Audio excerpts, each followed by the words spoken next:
meus irmãos, convidando a todos neste momento para que a gente feche os olhos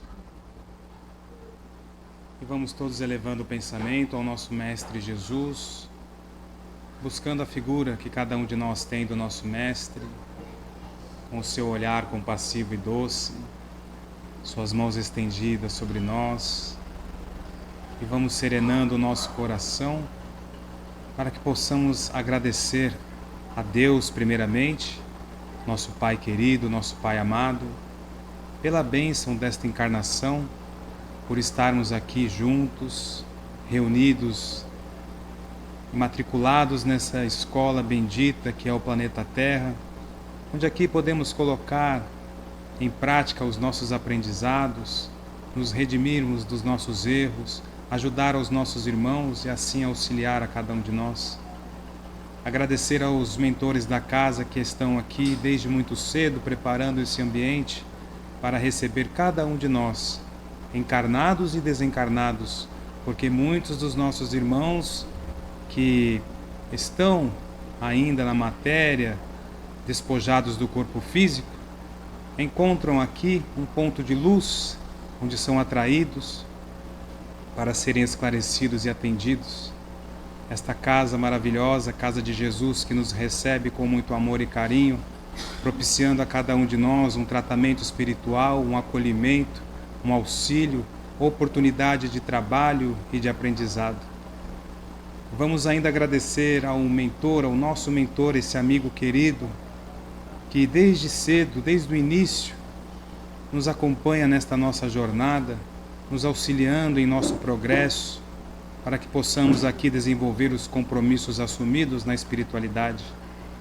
Agradecer aos irmãozinhos queridos que são trazidos aqui para este momento de palestra, para, através das palavras, das ideias aqui recebidas, também exercitar a autorreflexão, podermos então ver o que estamos fazendo em nossa jornada, nossa vida, como crescer, como melhorar.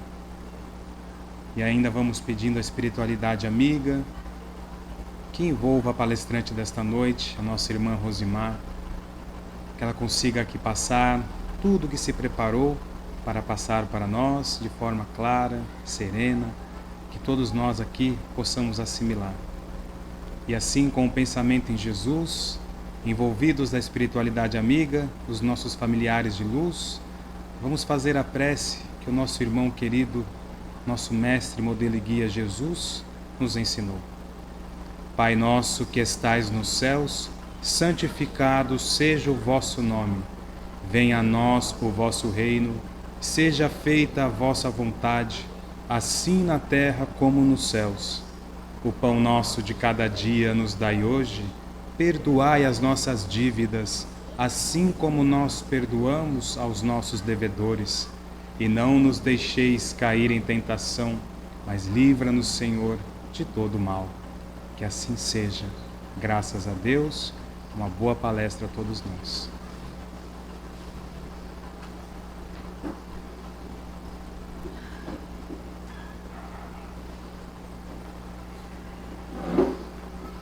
Boa noite, meus irmãos. É uma alegria estarmos aqui mais uma vez para estudarmos juntos. E o nosso tema da noite de hoje, juntando as comemorações do mês de março, em que muito se fala da importância da mulher, é um mês consagrado a todas nós, né? Embora nós acreditamos que a mulher deva ser respeitada, homenageada, deva ser amada a todos os dias, não só no mês de março, né? Nós merecemos, nós precisamos de respeito, de carinho, o tempo todo, assim como todas as pessoas, todos os seres vivos, né? Mas já que se instituiu que o mês de março é para as homenagens, nós fomos pesquisar um tema. E o nosso tema da noite de hoje é sobre a mulher no Evangelho, ou as mulheres do Evangelho. E nós encontramos uma variedade de mulheres, assim como nós vemos hoje em dia, né? na sociedade, em todos os lugares, principalmente na educação, as mulheres à frente. Nós trouxemos aqui as mulheres que estiveram junto a Jesus, esse nosso amigo, nosso mestre, nosso modelo e nosso guia de conduta, né? Que veio trazer para a humanidade tão sofrida o amor, a tolerância, a paciência e, acima de tudo, pediu a Deus que nos perdoassem, porque naquela época em que lá estávamos, nós não sabíamos o que fazíamos, né? Foi isso que Jesus pediu a Deus por nós. Perdoa-os porque não sabem o que fazem. E hoje, já com um pouco de conhecimento dessa doutrina abençoada, onde os amigos espirituais, onde os nossos familiares que já retornaram à verdadeira vida, vêm nos trazer as mensagens, vêm nos informar através dessa literatura vastíssima que nós temos na doutrina espírita, nós já não podemos dizer que não sabemos, né? Hoje em dia, se Jesus estivesse aqui entre nós, com certeza ele falaria para Deus assim: Pai, perdoa-os, porque eles não fazem o que já sabem. E assim como o nosso irmão Diego disse, que nós possamos vivenciar todos os ensinamentos, todas essas leituras edificantes que nós temos recebido através dos amigos espirituais. E esse nosso tema, eu vou compartilhar com vocês. Eu encontrei muito material neste livro, Boa Nova. Tem muita coisa aqui, quem quiser se estender mais no assunto, porque nós temos aqui só até as 11h30, né, Diego? Então, nosso tempo é restrito, não dá para olharmos todos os livros, mas nós temos Luz no Lar, tá? Tem muita coisa boa nesse livro. E nesse livro, Primícias do Reino, que é psicografia do Divaldo, através do espírito Amélia Rodrigues, temos mensagens lindas, maravilhosas, que nos reportam aquelas mulheres da época de Jesus. São mulheres que nos precederam e que vieram trazer para a gente muito ensinamento, né? Aí, falando de mulher, nós fomos pesquisar sobre a primeira mulher, que todos nós aqui temos conhecimento, que é Eva, né? E fomos pesquisar o nome Eva, que em hebraico significa chavar. E o significado para o português é aquela que dá a vida. É um ser vivente. Olha que bonito o nome Eva. Significa ser vivente, aquela que dá a vida. E encontramos também o significado de Adão, para não dizer que nós somos feministas, que estamos contra os homens, né? Adão é aquele que veio do barro, tá? Foi isso que está lá, que é significado em hebraico. Adão veio do barro e Eva é o ser vivente. Aquela que dá vida, aquela que gera, aquela que gesta. Somos todos nós, com algumas exceções aqui, né? Mas, graças a Deus, a evolução da ciência, da medicina, muitas mulheres estão conseguindo gestar através do avanço da tecnologia, do avanço da medicina, né? Quantas mulheres que a primeiro diagnóstico ali, eu não posso engravidar. Mas olha bem, a bondade, a misericórdia divina já oferece esse recurso da inseminação. E muitas mulheres que até então não poderiam sentir essa bênção de carregar no próprio ventre uma nova vida, um novo ser, já estão sendo, né, abençoadas. Hoje em dia, estava até assistindo uma matéria sobre a faixa etária.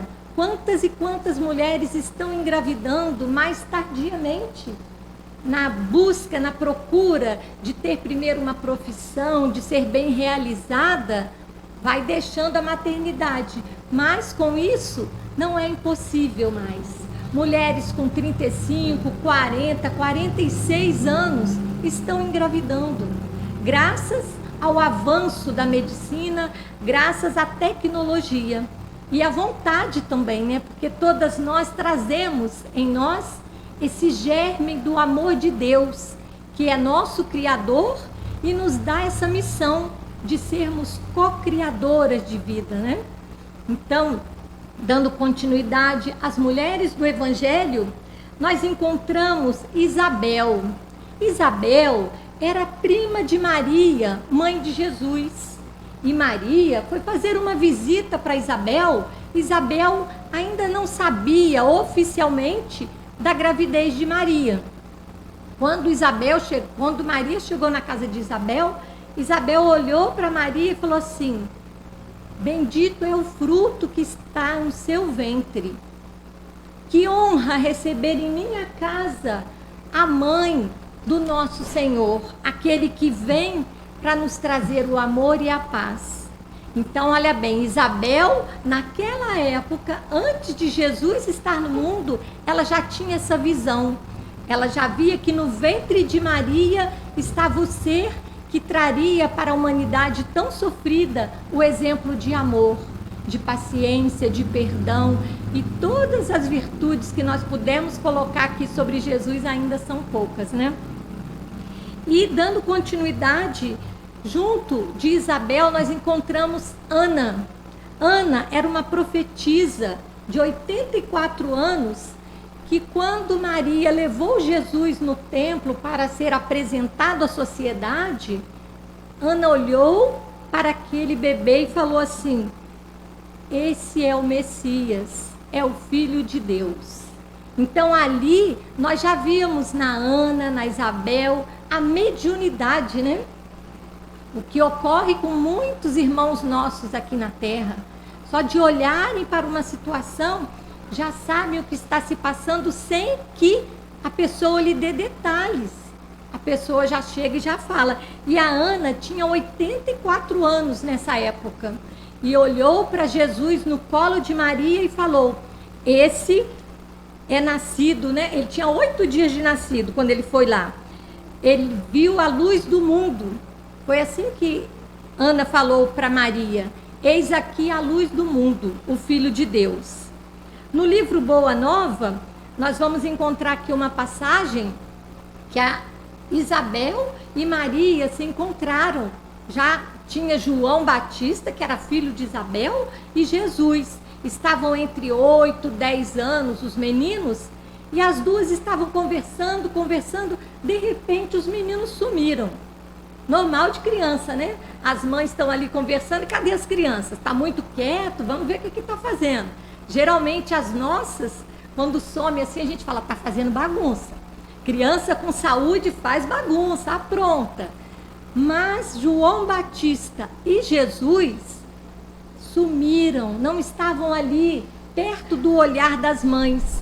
E elas foram procurar, e eles estavam num lugar gramado, muito bonito, observando tudo, mas com o olhar de quem estava vendo muito além daquela paisagem. E Jesus ainda esticava o seu dedo indicador, como a mostrar para João Batista os lugares que eles ainda andariam, os lugares onde eles levariam a boa nova. E Maria e Isabel, como duas mães preocupadas, ficaram pensando: que será que esses dois estão ali, né? Compenetrados, conversando entre eles como dois adultos, e eram duas crianças que ali estavam a conversar.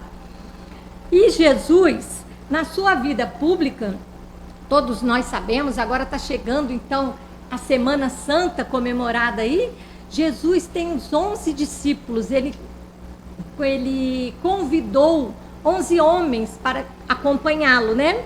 Mas entre esses homens haviam mulheres, haviam outras mulheres. E entre essas mulheres nós encontramos Maria de Cleófas. Ela conseguiu a autorização do marido para seguir os 3 filhos, porque ela falou que não ia abandonar os 3 filhos, não. E o marido, muito, né, esperto, falou: você vai ficar aqui sem eles, você não vai me dar sossego, vai então, acompanha, eu te autorizo, tudo bem. E ela foi. Maria de Cleófas acompanhava Jesus nas suas pregações por causa dos 3 filhos, rapazes que lá estavam acompanhando Jesus.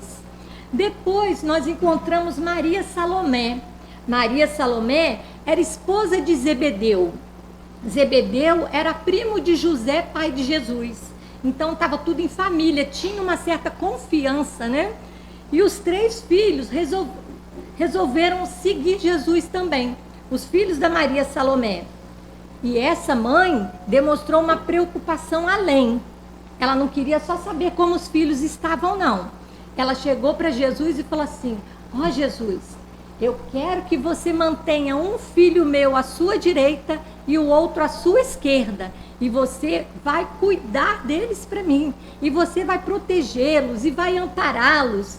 E Jesus olhou serenamente para ela e perguntou: sabes o que vou passar? Olha bem, ela naquela preocupação, naquele cuidado de mãe, né? Queria que os dois estivessem ali ao lado de Jesus, mas não tinha a mínima noção do que ela estava pedindo. Mas é natural, né? Nós que somos mães, estamos sempre querendo envolver os nossos filhos em cuidado, em atenção. E ela foi pedir isso para Jesus. E Jesus falou para ela: você sabe o que eu vou passar? Né? Pensa bem, né? E depois de Maria Salomé, nós encontramos Joana de Cusa. Joana de Cusa era esposa de um político de nome Cusa, por isso Joana de Cusa. A identidade da mulher sempre era ligada à função ou ao nome do marido, né? Joana de Cusa. E Joana de Cusa queria muito seguir Jesus. E ela procurou Jesus e falou para ele que precisava muito segui-lo. Ela não aguentava mais aquela vida de esposa de políticos. Nós vemos na atualidade, né, a correria dessas vidas de primeira dama aí, que eu não quero para mim, essas festas, essas ostentações. Já naquela época ela tinha esse problema e ela não aguentava mais isso. Ela não aguentava casa cheia, recebendo, tendo festas. E ela falou para Jesus: eu quero segui-lo. E ele falou: primeiro, vá cuidar da sua família. Seja fiel ao propósito que você abraçou no matrimônio. Seja fiel à Cusa. Volte e cuide dele enquanto ele precisar. Depois, se houver tempo, você pode me seguir. E assim Joana fez. Voltou e ficou cuidando do marido enquanto foi preciso. Muitas vezes ela se aborreceu, assim como nós, né? Às vezes a gente brinca: ai, que vontade de chutar o balde. Não chuta não, porque depois encontra lá na frente ele transbordando, né? Então vamos com calma, com paciência, com resignação, porque cada um de nós está onde precisa estar. Eu costumo dizer sempre lá em casa que família é o cadinho de purificação que Deus nos deu. Nós precisamos aprender a conviver em família, a entender, a aceitar as limitações e os defeitos, até mesmo a elogiar as virtudes um do outro, porque é na família que tudo começa. É na família que nós direcionamos aquela plantinha que Deus nos confiou. E foi isso que Joana de Cusa fez. Lá na frente, depois, eu vou comentar o que aconteceu com Joana de Cusa. E nós encontramos Maria de Magdala. Maria de Magdala foi aquela que Jesus expulsou 7 demônios, né? Todos diziam que ela estava possuída, que ela não podia estar entre as pessoas, mas Jesus, com o seu amor, com o seu carinho, com a sua magnetização, chegou e ela se acalmou. Com a sua autoridade moral, aquela mulher se transformou. E nós encontramos também Maria de Magdala. Maria de Magdala, naquela época, era considerada a meretriz do momento, né? Ela tinha um palácio muito bonito, ela recebia os homens que queriam passar momentos de prazeres ali, e Jesus a ajudou. A conhecer Jesus, ela mudou o seu comportamento. Ela viu que todo aquele bem material que ela tinha ainda ficava dentro dela um vazio. ela não queria mais ter nada, ela queria ser. Ela queria ser uma pessoa do bem, ela queria ser amada, ela queria ser respeitada. Ela não queria mais joias, ela não queria palácio, ela queria amor e carinho e respeito. É o que ela não tinha. E mais na frente nós encontramos Marta e Maria. Marta e Maria são os exemplos de proatividade mais sensibilidade. Porque Marta era aquela correria o dia inteiro, Marta não parava. Certa vez Jesus foi visitá-las e Marta tem que arrumar tudo, tem que preparar o lanche, tem que deixar a casa bonita porque Jesus vai chegar. E Maria serena, em oração, o mestre vai chegar. Eu preciso estar calma, eu preciso estar tranquila para absorver toda aquela energia, todas aquelas palavras de amor e carinho do mestre. E Marta naquela correria, né? Eu tenho que limpar a casa, eu tenho que colocar o lanche, Jesus vai chegar. Então, essas duas irmãs, nós não a vemos separadas em momento nenhum no Evangelho. Estão sempre juntas. É o exemplo de proatividade e de sensibilidade, que muitas de nós trazemos isso em uma só mulher. Alguém aqui já ouviu falar? A mulher consegue fazer 2, 3, 4 coisas ao mesmo tempo? É porque nós juntamos a proatividade mais a sensibilidade. E seguindo os ensinamentos de Jesus, nós nos colocamos no lugar do outro. Nós fazemos muitas vezes para o outro aquilo que nós esperamos que o outro nos faça. E mais na frente, Jesus encontrou com uma mulher que eu achei até muito diferente o nome dela. É Fótina. Olha que nome diferente. Esse eu não fui pesquisar o significado não. Porque a história dela com Jesus é muito bonita. A mulher samaritana. Entre o pessoal de Samaria e os judeus tinha uma rivalidade. Eles não se entendiam, eles não se respeitavam. E Jesus estava com muita sede e chegou perto de um poço. E a mulher lá de Samaria, a samaritana, estava ali no poço. E Jesus pediu para ela: você pode me dar água? Ela falou assim: como assim? Eu sou uma samaritana, você é um judeu, você vem me pedir água? Aí ele: sim, eu vim te pedir água, mas eu posso te oferecer uma outra água. A água que vai te trazer a paz, vai te trazer a alegria de viver. E começou a falar de certos fatos daquela irmã que ninguém sabia.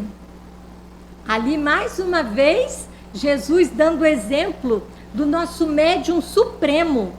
Ele colocou para ela que ela já tinha tido 5 maridos e que inclusive o último que estava agora com ela não era o marido dela. Ele foi colocando de uma forma tão sensível que ela não se sentiu ofendida. Ela se sentiu sensibilizada com toda aquela colocação. Aí ela falou para ele: então eu quero da sua água. Que ele falou: quem beber da água da vida nunca mais terá sede. Quem beber da água pura do ensinamento, do amor, da paciência, da caridade, não vai ter vazio existencial, vai estar pleno. E a partir daquele momento, ela começou a colocar tudo o que aconteceu ali entre ela e Jesus para as outras pessoas. Não conseguiu acabar ainda, né, com aquela divergência entre os samaritanos e os judeus, mas serviu para alguma reconciliação, porque as pessoas sofridas daquela época, mesmo sendo samaritanos, iam procurar Jesus. Já não importava mais os rótulos. Eles ali chegavam e aquela energia que vinha de Jesus, aquele amor que emanava ao chegar perto dele, trazia paz, trazia serenidade a todos que o procurassem. Assim como o caso da mulher hemorraísa, a mulher que já passava por anos e anos e anos de hemorragia e já não tinha mais dinheiro para procurar médicos para cuidar daquela hemorragia. E ela tinha tanta fé, ela ouviu tanto falar sobre Jesus, que ela falou assim, só de chegar perto, de tocar no manto de Jesus, eu tenho fé que eu vou ficar curada. E nesse momento do encontro da hemorraísa com Jesus, ele estava no meio de uma multidão. Estava ali e ele sentiu, ele falou, quem me tocou? Aí um dos discípulos falou, não, mestre, ninguém te tocou. Tocou, eu senti que saiu alguma coisa de mim. A fé daquela mulher era tão grande que só de aproximar a mão dela do manto que Jesus usava, ela parou o sangramento que já tinha por anos e anos e anos. Não era uma hemorragia à toa, não, que a gente toma aí um coagulante e passa, não. Era uma hemorragia grave. E Jesus falou para ela, foi a tua fé que te curou. Vá, né? E divulgue o que aconteceu com você. Vá e seja exemplo de fé, porque se nós queremos, nós temos que colocar a nossa fé, né? Nós não devemos ficar naquela esperança assim, ó. Ai, um dia tudo vai melhorar. Um dia tudo vai ficar bem. Não, é irmos à luta. É esperançar do agir. Não é aquele esperançar de ficar esperando o tempo passar. Ah, um dia tudo vai ficar bem. É nós fazermos a nossa parte. Está no Evangelho segundo o Espiritismo. Faça a tua parte que o céu te ajudará. É isso que nós devemos fazer. Colocar a nossa fé e irmos em busca. Não é ficar só, ah, eu tenho fé que vai ficar tudo bem. Não. É tomarmos atitude, né? E a mulher adúltera, aquela que Jesus estava lá entre as pessoas que o seguiam e chegaram com uma mulher que cometera adultério e falaram, essa mulher tem que ser apedrejada, diz a lei. Ela cometeu adultério e todos já estavam com uma pedra na mão, estavam preparados para cumprir a lei da época, né? E Jesus olhou para todos eles, no olho de cada um, e perguntou, aquele que estiver sem pecado, atire a primeira pedra. E essa pergunta se encaixa até hoje, né? Quando nós vamos julgar alguém, quando nós vamos falar de alguém, será que nós temos condições de julgar alguém? Será que nós também não precisamos muitas vezes da compreensão, do perdão? E naquele fato, todos colocaram a pedra no chão e foram saindo um por um, não sobrou ninguém. Ficou Jesus e a mulher adúltera. E ele perguntou para ela, onde estão os que te julgavam? Aí ela, foram embora. Ele falou, eu também não vou te julgar. Vá e não peques mais. Olha que exemplo lindo. Todos nós que aqui estamos já erramos ou ainda erraremos e precisaremos do perdão, da ajuda, da compreensão um dos outros. É por isso que Jesus fala, deixou para nós, faça para o outro aquilo que você quer que ele te faça. Porque nós precisamos. É por isso que nós nascemos de um casal, para vivermos juntos, né? Nós precisamos viver em sociedade e o viver não é tão difícil. O grande desafio, meus irmãos, é a convivência. É sabermos respeitar o outro para que o outro nos respeite. É sabermos fazer o bem para o outro, mesmo sem esperar o bem de volta. Também está lá no Evangelho, que não saiba a sua mão esquerda o que faz a sua mão direita. Se você ajudou hoje, não fica ali esperando, ó, te ajudei ontem, como é que é? Hoje você não vai retribuir? Não, é nós ajudarmos, é nós fazermos o bem, porque o bem é bom. E nós somos os primeiros a sermos auxiliados quando nós realmente queremos ajudar de coração. Mas muitas vezes nós falamos, eu ainda não consigo ajudar. Eu não consigo ir para a casa espírita, desenvolver uma atividade lá. Eu não consigo, nem com a minha família, ter paciência. Mas e o nosso esforço? Onde está? aqui estamos para melhorarmos como pessoas, sim, como pessoas, mas principalmente como espíritos eternos, como filhos de Deus, todos nós que aqui estamos, porque a Terra é um mundo, neste momento nós estamos num mundo de provas e expiações, buscando a mudança para um mundo de regeneração. E o que nós precisamos fazer? Nos colocarmos como pessoas, como espíritos atuantes nessa escola, nesse hospital, nessa oficina de trabalho que é a Terra. E não ficarmos preocupados. Ah, o que será que eu fui em outra vida? Eu vi na doutrina espírita que a gente reencarna várias vezes.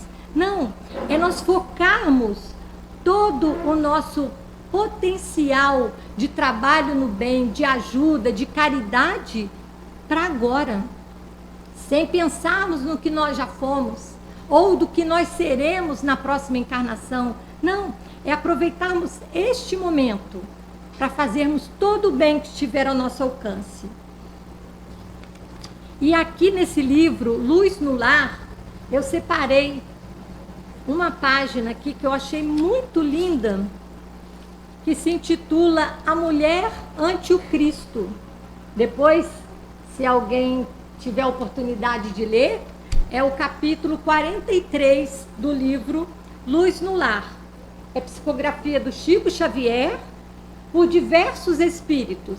Esse aqui em especial, A Mulher ante o Cristo, foi ditado por Emmanuel. Toda vez que nos disponhamos a considerar a mulher em plano inferior, lembremos-nos dela ao tempo de Jesus. Há 20 séculos, com exceção das patrícias do Império, quase todas as companheiras do povo, na maioria das circunstâncias, sofriam extrema abjeção, convertidas em alimárias de carga, quando não fossem vendidas em praça pública. Tocadas, porém, pelo verbo renovador do Divino Mestre, ninguém respondeu com tanta lealdade e veemência aos apelos celestiais. Entre as que haviam descido aos vales da perturbação e da sombra, encontramos em Madalena o mais alto testemunho de soerguimento moral, das trevas para a luz. E entre as que se mantinham no monte do equilíbrio doméstico, surpreendemos em Joana de Cusa o mais nobre expoente de concurso e fidelidade. Atraídas pelo amor puro, conduziam à presença do Senhor os aflitos e os mutilados, os doentes e as crianças. E embora não lhe integrassem o círculo apostólico, foram elas representadas nas filhas anônimas de Jerusalém. As únicas demonstrações de solidariedade espontânea que o visitaram, desassombradamente, sob a cruz do martírio, quando os próprios discípulos debandaram. Mais tarde, junto aos continuadores da Boa Nova, sustentavam-se no mesmo nível de elevação e de entendimento. Dorcas, a costureira, depois de amparada por Simão Pedro, fez-se mais ativa colaboradora da assistência aos infortunados. Febe é a mensageira da epístola de Paulo de Tarso aos romanos. Lídia, em Filipos, é a primeira mulher com suficiente coragem para transformar a própria casa em santuário do Evangelho nascituro. Lloyd e Eunice, parentas de Timóteo, eram padrões morais da fé viva.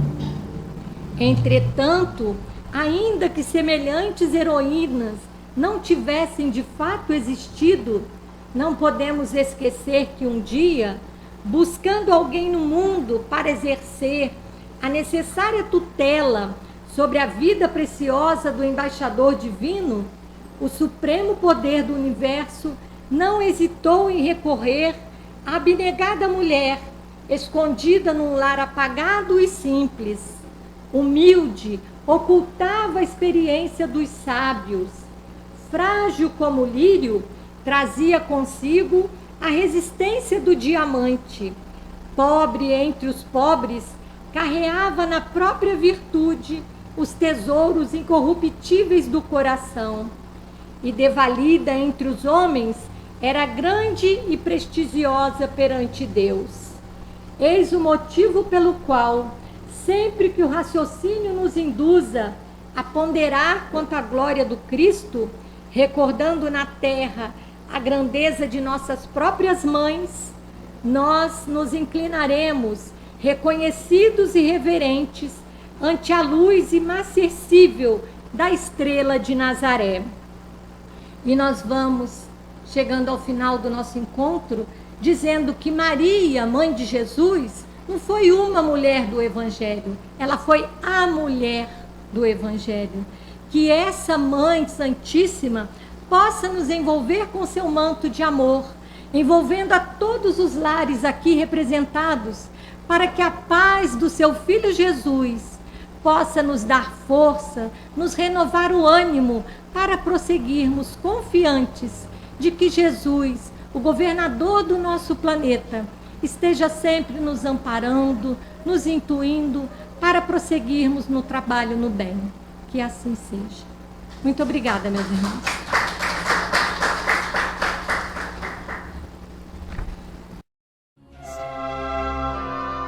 Jesus e as mulheres.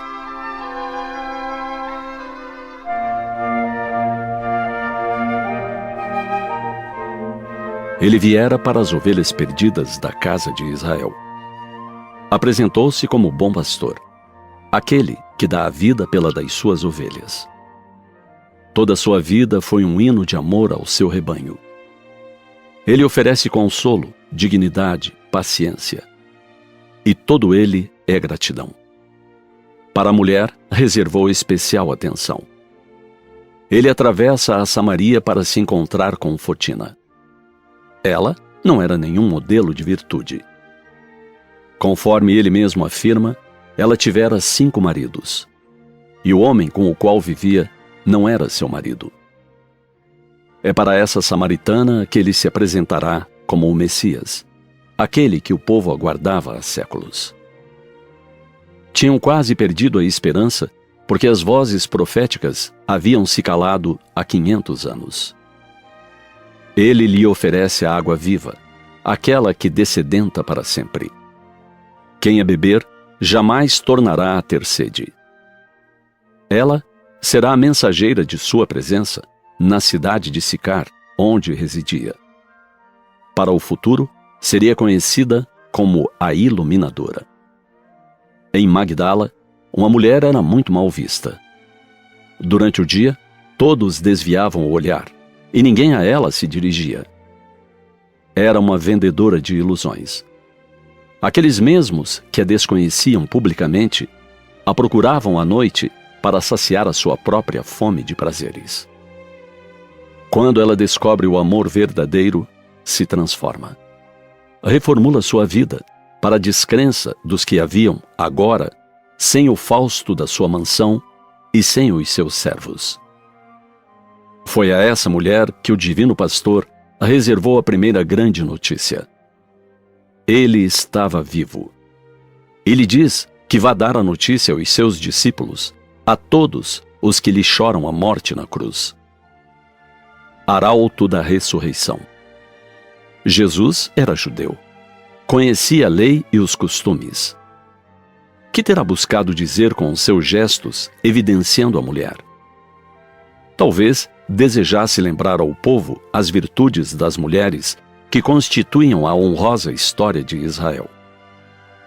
Estariam eles esquecidos da sabedoria de Débora, a 4ª juíza de Israel? Da rainha Ester, esposa do rei Assuero, que com sua coragem denuncia a trama que levaria para a morte centenas de judeus? Estariam esquecidos de Ruth, a moabita, que acompanha sua sogra, ambas viúvas, de retorno a Belém? Seu objetivo é servi-la, é auxiliá-la. O seu povo será o meu povo, o seu Deus será o meu Deus. Assim se expressa e assim se define em todas as suas ações. Essa extraordinária mulher se tornaria a bisavó do rei Davi.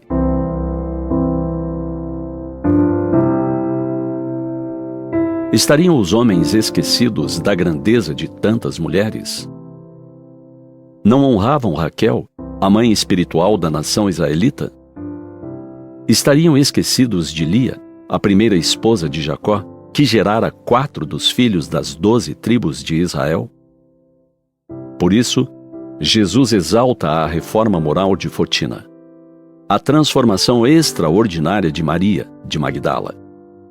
Em outro momento, louva a amizade sincera e o carinho de Maria, de Betânia.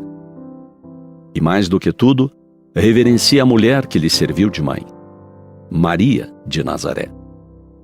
Para essa, todo o cuidado e toda a atenção. Mulher, eis aí teu filho. Entrega sua mãe, a quem ele sabe que dela cuidaria, muito mais do que seus irmãos, que tinham suas famílias e seus negócios constituídos. As mulheres, agradecidas, lhe formam uma coroa viva, acompanhando-o por onde fosse, até ao pé da cruz.